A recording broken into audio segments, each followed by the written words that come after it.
Police chase students in the streets of Kohima. Determined student protesters refuse to budge. Their demand: resignation of Director of Technical Education and action against erring officials involved in the alleged misappropriation of state technical scholarship funds amounting to Rs 2.12 crore.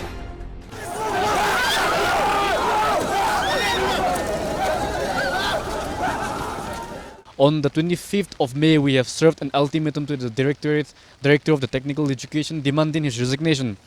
Now, when the amounts are recovered, it means that they have the name list.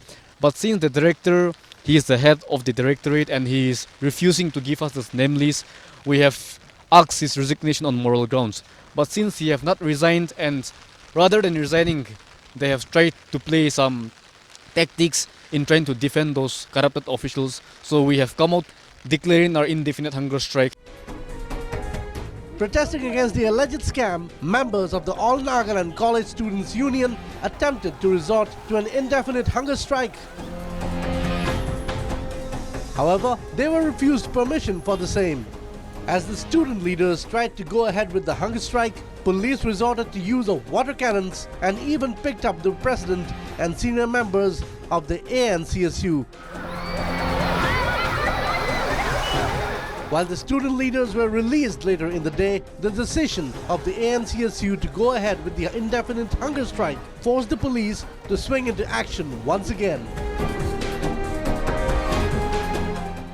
This time it was fiercer, with police not only using water cannon but also resorting to the use of tear gas to disperse the student protesters. It may be mentioned that the alleged misappropriation of funds dates back to 2014 to 16, and following the tabling of the CAG report in 2017, the matter was initially taken over by the State Vigilance Commission. However, with the composition of the Lokayukta in February, the case is being investigated by the Lokayukta.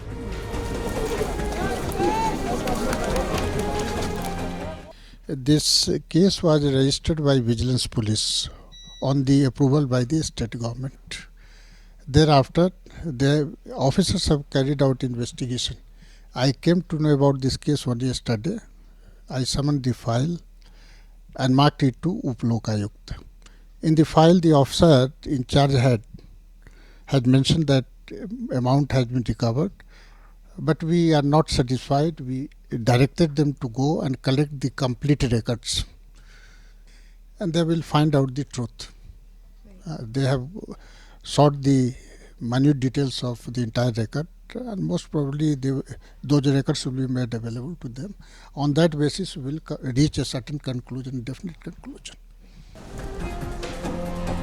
With the student body also getting support from certain civil society groups in its protest against the alleged scam, the Nephew Rio-led government has its task cut out in reining in the protesters.